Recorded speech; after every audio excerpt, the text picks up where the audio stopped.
afternoon, everyone. I'd like to welcome you to the school-wide positive behavioral interventions and supports, closing out the PBIS school year. My name is Toni Hollingsworth, and I work for the University of Southern Mississippi and the REACH Mississippi grant, which is supported by the Federal Office of Special Education. The Mississippi State Personnel Development Grant provides training and technical assistance to schools and districts for the implementation of positive behavior intervention support. I'd like to remind you to mute your phones during our webinar so that you can hear the presenter instead of any of the background noises in each of our locations. And this webinar is being recorded for future use. The next item that I want to review with you is to point out the area of the chat box in the lower right-hand corner. And during this presentation, you may write comments or questions regarding your topic, and they'll be addressed at the end of the presentation during the question and answer session. However, I'll monitor the chat box throughout the training in case there's something that needs to be addressed more immediately. Now I'd like to turn the stage over to Andre Terret, who will be your presenter for this webinar. Good morning, Thank you, everyone. Andre, for presenting today. Thank you, Toni, for your overview and introduction. I appreciate that. And I'd like to welcome everybody to REACH Mississippi's summer webinar. And this is a series of webinars. And the first webinar in the series is closing out the PBIS school year. First, let me begin by introducing myself. Again, my name is Andre Terret. I'm one of the technical assistant specialists for REACH Mississippi. I've been with REACH since June of 2013. Prior to that, I was a district-level PBIS coach in Vicksburg, and I have been an educator for nearly 12 years. My academic background and training is primarily around technology. I'm also a certified counselor, grant administrator, and minister. I enjoy acting and have most recently performed in the role of Hoke Colburn in Driving Miss Daisy and a local production of a Christian comedy titled Occupy This, where I played the character of Dr. Spivey. For the sake of this recording, we're going to pass the roll call up. Also, for the purpose of this webinar, CEUs have been approved for REACH Mississippi Summer Webinar Series. In order to be eligible for these CEUs, you must participate in all 5 of the webinar sessions that will take place between June and August. The fee for these CEUs is $20. In order to process your CEUs, we'll need you to complete the following steps. 1, you'll have to participate in all 5 webinar sessions. At the end of the 5th session, print out the attached CEU evaluation information form. Complete the form in its entirety. 5 evaluation questions included and information section should always include the last 4 digits of your Social Security number. You're going to mail this information along with a check for $20 to the University of Southern Mississippi. Attention, Brittany Harrington, 118 College Drive, number 5057, Hattiesburg, Mississippi, 39046. Your check should be made payable to the University of Southern Mississippi or USM. Forms and checks must be postmarked by Friday, August 29, 2014, in order to receive the CEUs. For questions regarding CEUs, please contact Brittany Harrington at brittany.greer@eagles.usm.edu. The objectives of this webinar are to begin collecting, organizing, calculating, and analyzing behavioral data for our discussing and documenting what works and what needs adjusting to work better in the coming year. So how do we begin? We always want to begin with the end in mind. Be thoughtful. Consider how you begin your school year with PBIS. Are you introducing PBIS to your entire faculty, staff, students, and parents? Are you engaging your staff, students, and parents? Are you creating expectations and rules and teaching routines around them? Have you integrated social and academic learning? Are you establishing high expectations for academics and behavior? Of course, if you're not doing these things already, you should strongly consider establishing your expectations as a team, utilizing assessments such as the benchmark of quality, the team implementation checklist, or the school evaluation tool that's found on our website at www.usm.edu/reachms. And of course, you want to identify your strengths and weaknesses, and this is all based on data. Some of the goals that you want to be mindful of as a team, you want to make sure that you're monitoring expectations at least once per quarter via survey, interview, roundtable discussions, and of course, anytime you have a roundtable discussion, you want to have someone there who's a good note taker.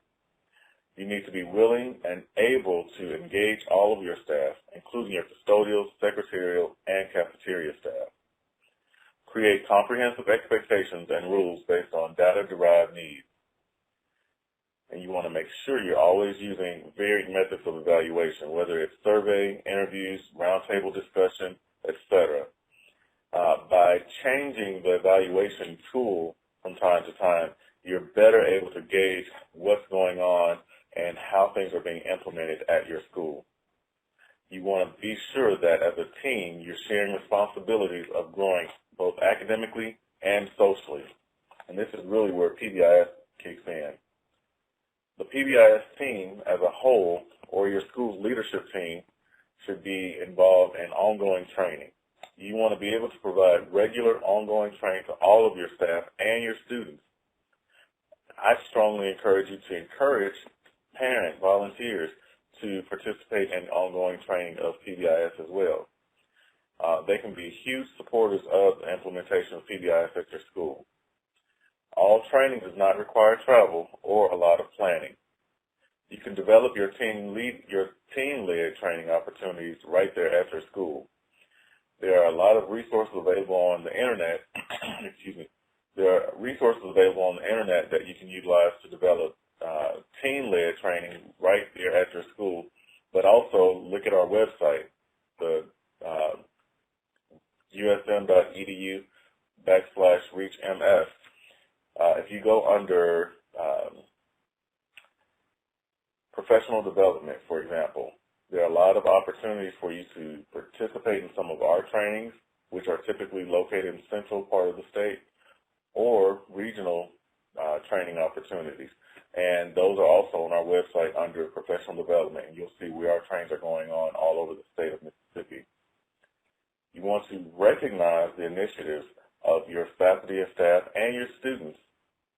These types of initiatives go a long way in setting patterns and training your teachers, faculty, staff, custodial staff, cafeteria staff, even your parent liaisons, and your students.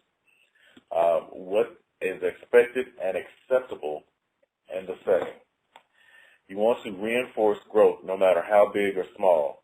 In other words, celebrate all of your accomplishments. And with those things that set you back, retrain on them. This is an example of our training, our professional development website. Of course, the first column is an indicator of the date of the training, and these are all for Tier 1 trainings. The location is in the middle column, and the last column allows participants to see whether the event or training seminar is open, or if it's been canceled or rescheduled. And you'll notice we did have to reschedule some this year due to weather. And when we have to reschedule, we try to send a notification out as early as possible can be made for individuals coming from out of town. So, how do we define a system? The Internet describes a system as a set of connected things or parts forming a complex whole. In particular, a set of things working together as part of a mechanism or an interconnecting network. So how do we utilize a systems approach to developing and implementing TBIS into our schools? The first thing you want to do is start with data. Data is all around us, but we have to utilize it properly. We have to organize it in a manner that makes it usable. You use data from SWIFT to identify current trends, safety nets needed, and accomplishments. And for those schools who are viewing this webinar series and you're not using SWIFT, SWIFT stands for School-Wide Information System. And it's a tool that we use. It's been used all over the world by educators and non-educators alike to collect, organize, calculate, and analyze data. It allows you to look at data from a statistical perspective without actually having to be a statistician. Of course, you want to be able to inform your entire team, your entire faculty and staff, your custodial staff, your parents, your secretarial staff, because they're instrumental in implementing TBIS at your school level. And of course, using data, you can develop solutions. So now, how do you use the data? The first thing you want to do is, be able to identify a possible problem. And of course, data in a graphical form or numeric form can actually help you identify potential problems in your school setting. The use of data also helps to build a precise problem statement, select a solution or intervention, and assess whether a solution is being implemented and being effective. So where do you get this information from? What are the questions that you need to ask? The ones that we consider very relevant, and not necessarily the most, but very relevant to identifying challenges or problem areas in your school, are what is the problem and how often is it happening? Where is it happening? Who is engaged in the behavior? When is the problem most likely to occur? And why is the problem sustaining? Oftentimes, we'll hear comments such as the following as we enter the teacher's lounge or the cafeteria or even in the primary office in the school. We have too many referrals. This September has more suspensions than last year. Gang behavior is increasing. The cafeteria is out of control. Student disrespect is out of control. A precise problem statement might look a little bit more like this. There are more ODRs for aggression on the playground than last year. These are most likely to occur during first recess with a large number of students, and the aggression is related to getting access to the new playground equipment. The difference between a primary statement and a precise statement is primarily this. A primary statement allows us to just talk about the problem without identifying the gaps or precisely identifying how to resolve the problem or what safety nets to put in place. A precise problem statement allows us to gain more information and use it in a more meaningful manner to resolve the challenges. So, precise problem statement or primary problem statement. ODRs during December are higher than in any other month. Is this considered a primary or precise problem statement? That's right. This is considered a primary problem statement. Your precise problem statement might look this way. Minor disrespect and disruption are increasing over time and are most likely during the last 15 minutes of block periods when students are engaged in independent seat work. This pattern is most common in 7th and 8th grades. It involves many students and appears to be maintained by escape from work, but may also be maintained by peer attention. We are not sure. we'll do another example just to make sure everybody understands the difference between precise and primary problem statement. Is this next statement a primary statement or a precise problem statement? Boys are engaging in sexual harassment. I'll give you a minute to think about that. That's right. This would be considered a primary problem statement.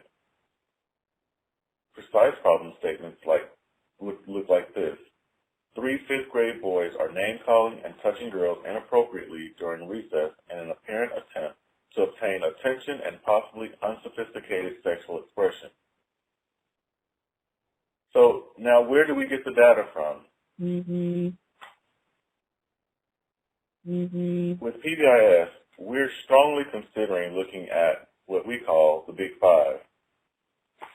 The Big Five consists of we're looking at how much, what, where, when, and who. And whether a problem occurs or not is really dependent on how you're looking at your information. We like to look at a comparative analysis so that we have something kind of like a baseline to compare our information to. The national average, of course, depends on the size of the school. And the national average typically indicates that an elementary school should have no more than one office discipline referral per 450 students, per day per 450 students. A middle school should have less than one office discipline referral per day per 200 students. And in high school, we'll have no more than one office discipline referral per day per 150 students. So, are these trends or spikes? Spikes before or after breaks? Do they steadily increase in ODRs across the year? These are the types of things that we'll be looking for as we look at our school's office discipline referral. And of course, we want to be able to compare our current levels to last year's data. For example, the red dots here indicate national average, while the graph in blue represents the current school's year. Again, this is an elementary school with 450 students, and the national average says that they should have less than one office discipline referral per 450 students. So as we look at this data, it indicates that there is a trend, an upward trend, as a matter of fact. So with that upward trend, we notice that this school exceeds the national average. So as a PBIS team, one of the things that we want to do is to look at why, what's going on. Here's another indicator. We have some spikes here in this middle school with 500 students in the months of December and March. Of course, national average says that they shouldn't have any more than one office discipline referral per 200 students per day. This school with 500 students would basically say about no more than 2.5 office discipline referrals per child per day. And they're exceeding that significantly. But they had a severe spike in the month of December and March. Of course, we want to look further into the data to see why. And this is where data really comes into place and helps out. This high school with 600 students, for example, also indicates that they're having significant challenges. The trend here is that each student has far more than the one office discipline referral per 150 students on average of the national average. So here, this is an indicator that expectations are not being taught, nor are they understood or implemented at this particular high school. So there's a problem. So now what do? Once you understand that there's a problem, what do? You need to find out what the problem is. Because we've already looked at how much of a problem these things are. Now we need to be able to identify what the problem is. And so we'll get more specific by drawing down the ODRs by problem behavior. And if you're a Swiss user, all you do is go to your dashboard. You'll go to your SWIS dashboard, and you'll be able to click on Referrals by Problem Behavior. And once that information comes up, you need to ask certain questions. Is it one or a few or many problem behaviors? Is it a cluster of problem behaviors? Or which school-wide expectation do we need to reteach? Oftentimes, it reflects back on the lack of teaching the school-wide expectation as an indicator of why you have so many office discipline referrals. This particular graph is an indicator of referrals by problem behavior. And the main problem behavior in this graphic is disrespect and inappropriate language. And they tend to go hand in hand, as we see here, as the majority of students, as a matter of fact, only 5% of the students that were written up for this particular problem behaviors were not written up for using inappropriate language. So it could be that some teachers have a different understanding of inappropriate language or disrespect, or both, but this seems to be the primary problem here in the school. However, we need to be able to identify where these problems are occurring, and so how do we do that? We look at ODRs by location, and if you're a SWIS user, all you do is go to your SWIS dashboard and click on Referrals by Location. Again, you always want to start out with some type of question. The questions that you want to ask about referrals by location are, in what areas are the problem behaviors occurring, and are they occurring in one location, many locations, or clusters of locations? In this example of an elementary school graph, they're happening in the playground, the hallways, the cafeterias, the commons, the classroom, bathrooms. If you were looking at this particular graph, where or how would you say that these behaviors are occurring? Or where would you say that they're occurring? Are they happening in one location, many locations, or clusters of locations? I'll give you a minute to think about that.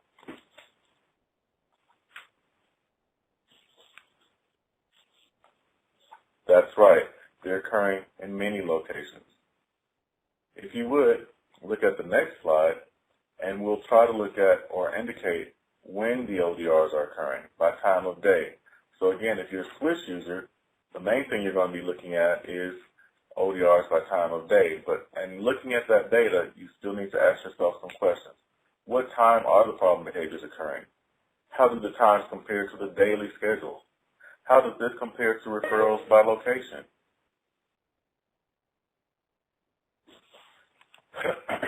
Some of the discipline referrals that we're looking at indicate that the referrals are coming in throughout the day.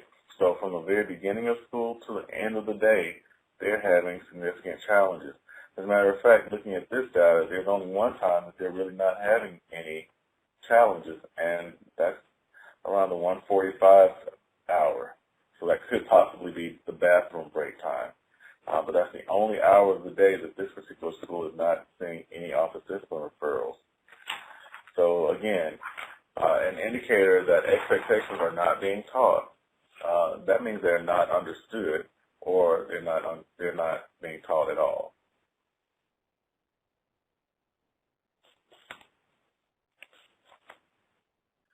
So we still need to get more specific. Now we need to look at who's doing these behaviors, or who's contributing to the office discipline referrals in your school. So we look at the ODRs by student. You still want to start with questions, though. Are a few students or many students getting ODRs? What proportion of the student body has 0 to 1 ODR? Or what proportion of the student body has 2 to 5 ODRs? Or what proportion of the student body has 6 or more office discipline referrals? This is an indicator of your tiers. You know, as all educators understand at this point, your Tier 1 students, you know, your Tier 1 interventions covers your entire school, your entire student body. And of course, Tier 2 and Tier 3 is an indicator of students who may have more than the national average, for example, of office discipline referrals. So as we look at this data, it appears that there are a lot of office discipline referrals at this school, but in order to develop an even more defined precision statement, we'll need additional information, such as referrals by possible motivation, by grade, behavior problem and grade, location and grade. And of course, if you're a Swiss user, you already know that these graphs can be generated using Swiss through the custom graph option. If you need any assistance, please feel free to contact myself or Sydney Wise. Some questions to ask about referrals by problem behaviors. Is it one, a few, or many problem behaviors? Is it a cluster of problem behaviors? And which school-wide expectation do we need to reteach? If you look over at this graph, it appears that inappropriate language and disrespect are still major problems here. Some of the norms that we create in our school begin to develop the climate at our school, which in turn creates the habits of our school. And I always like to ask the question, what habits are you teaching your students? Norms equal customs. Climate equals environment. Habits equal behaviors. Remember, as someone who's worked in social work, I used to always think that we could save the world, but we had to do it on our own terms. Each one of us had to do it our own way. But what we can't do alone can absolutely be done together. When you're monitoring behavior expectations, you have to be mindful to use a variety of methods because no two people are exactly alike. So what works for one may not work for another. Be sure that you have some brief lessons from the behavior expectations matrix provided for each of your faculty and staff to use in the class, because as we looked at some of the data, it appears that the majority of our issues are happening in the classroom most times, which is an indicator to us that systems aren't in place in the classroom. Additionally, are your students actively involved in the lessons and are opportunities provided for them to practice? For example, if your students are learning about being respectful in the cafeteria, they need to know what it means to be respectful in the cafeteria, and the only way or the best way to show them that is to take them to the cafeteria and explain to them what is expected of them in the cafeteria. It may take a little time, however, the time that it takes will be recaptured when you have a decrease in office discipline referrals from the cafeteria, for example. Make sure you have lesson plans scheduled for every day at the beginning of the school year. And be mindful of, if you've reviewed the targeted locations, that at least once per week that need to have greater adult supervision. Use the data that's being provided by your students, faculty, and staff. And do you provide pre-corrections or reminders throughout the day, every day, immediately, before problems tend to arise? These are the types of things that you want to be mindful of as you begin implementing PBIs in your schools. So, this is an example from Reach Mississippi's website, and some of you may be familiar with it from our Tier 1 implementation training. However, we're going to look at this example today of Kingsley Elementary. One of the things that we can do to start measuring staff growth is give them an opportunity to express or show what they know. At the beginning of the school year, we tend to have professional development time. Make it interesting. Bring things to the forefront. You can have competitions such as, are you smarter than a fifth grader? You can have fifth grade students engage in a competition of knowledge and knowledge of expectations of the school. And they can compete against your faculty and staff, your custodial staff, your cafeteria staff. Make it fun and engaging. Invite parents to come in Invite your stakeholders to come into the school and be a part of this. Again, this is all a part of engaging the staff from an administrative perspective, because as you engage them competitively, they'll be more apt to developing the skills they need to be successful for the next time this event comes up, and they'll begin looking forward to it. And this is what begins to create a culture of being successful academically as well as socially. Empower your staff to reward and reinforce behaviors in the school as they see them occurring. You can have the students, first grade against first grade, second against second, or first grade against fourth grade. There's no victory like that over someone who's older, more wise than you. So see who understands the expectations of the school. As a team, you need to review your school's office discipline referrals. If you have more ODRs after implementation than before, systems just aren't in place. For example, this example is of ODR effectiveness. You can separate your expectations out thus-wise. And what I did here was to identify the rules for the areas and then organize the ODRs so that we could begin analyzing ODRs by rules. So how many ODRs do we have, for example, coming from the classroom, where we had behaviors occurring in the classroom? We began analyzing that data, and one of the things that we said about being responsible, because these were the expectations of this particular sample school, each student was to be responsible, able, and willing. And what did it look like in the classroom? Well, to be responsible in the classroom meant that they were keeping their area clean and free of clutter. It's simple, but they have to be taught to do these types of things. Ultimately, this leads to a safe and a safe environment in which learning can take place. What does it look like to be able to learn in the classroom? That means that they're coming to class on time with their school supplies. And of course, to be willing means that they're going to respond to the teacher when they're addressed. And so this goes on and on.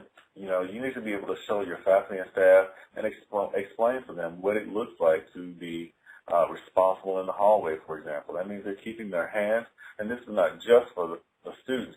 This actually speaks to your faculty and staff members as well, and your parents that may come in. But being responsible in the hallway means that they're keeping their hands, feet, and other objects to themselves. To be able to do this means that they're being respectful of others and themselves. And to be willing to do this, that means that they treat others as they want to be treated. And of course, it goes on and on for the different areas of the school. And you can use this sample to identify the areas of challenge in your school and how you'll positively impact those areas. The same for this one. In this particular instance, it shows the number of office discipline referrals that you've gotten to this date. So in the classroom, you've gotten around 46 ODRs to date. And the goal is to try to decrease that number when you look at this same chart at the end of the school year. So the end is near, and now what do you do? Again, you always start with the end in mind. So how will you begin your school year with PBIS? The first thing you're going to do is introduce it. But who are you going to introduce it to? You're going to introduce it to your faculty and staff, all of the students, and your parents. But be mindful, because each school has to have some type of substitute. Sometimes, you know, unforeseeable things come up, and you have to have a teacher out. So you have to engage your faculty, staff, students, parents, your substitute teachers, custodial staff, secretarial staff, your parent liaisons, things of that nature. You want to create expectations and rules around these expectations and teach routines around each of the rules and expectations of your school. You're going to integrate social and academic learning. You're going to establish high expectations for academics and behavior for both teachers and students. So at this point, I'd like to remind everyone of our 2014 upcoming summer webinars. The next one is scheduled for July 9th, 2014, from 11 to 12 Central Time. Using Data to Make Precise Problem Statements is the title of that next webinar. After that, we have July 16th, Considerations for District Level PBIS Staff from 11 to 12. On August 13th, we'll have Kicking Off Your PBIS School Year from 4 p.m. to 5 p.m. as school will have been started for most districts in our state. And on August 27th, we'll wrap it up with Keeping the PBIS Momentum Going after the first semester. That will also be from 4 p.m. to 5 p.m. Again, don't forget to register for the next webinar series and consider the parent training webinars on our website as well. Don't forget to complete and email your post-test to andre.terrett@yahoo.com. andre.terrett@usm.edu. Be sure to answer all your evaluation questions pertaining to this webinar if you're seeking CUs. At this time, I'd like to pass up the opportunity for questions and answers as this is not a live recording at this time. Also want to do a second reminder about the CUs. If you've signed up for CUs or you wish to have CUs, this seminar has been approved for the Reach Mississippi Summer Series. In order to be eligible for those CUs, you must participate in all 5 of the webinar sessions that take place between June and August.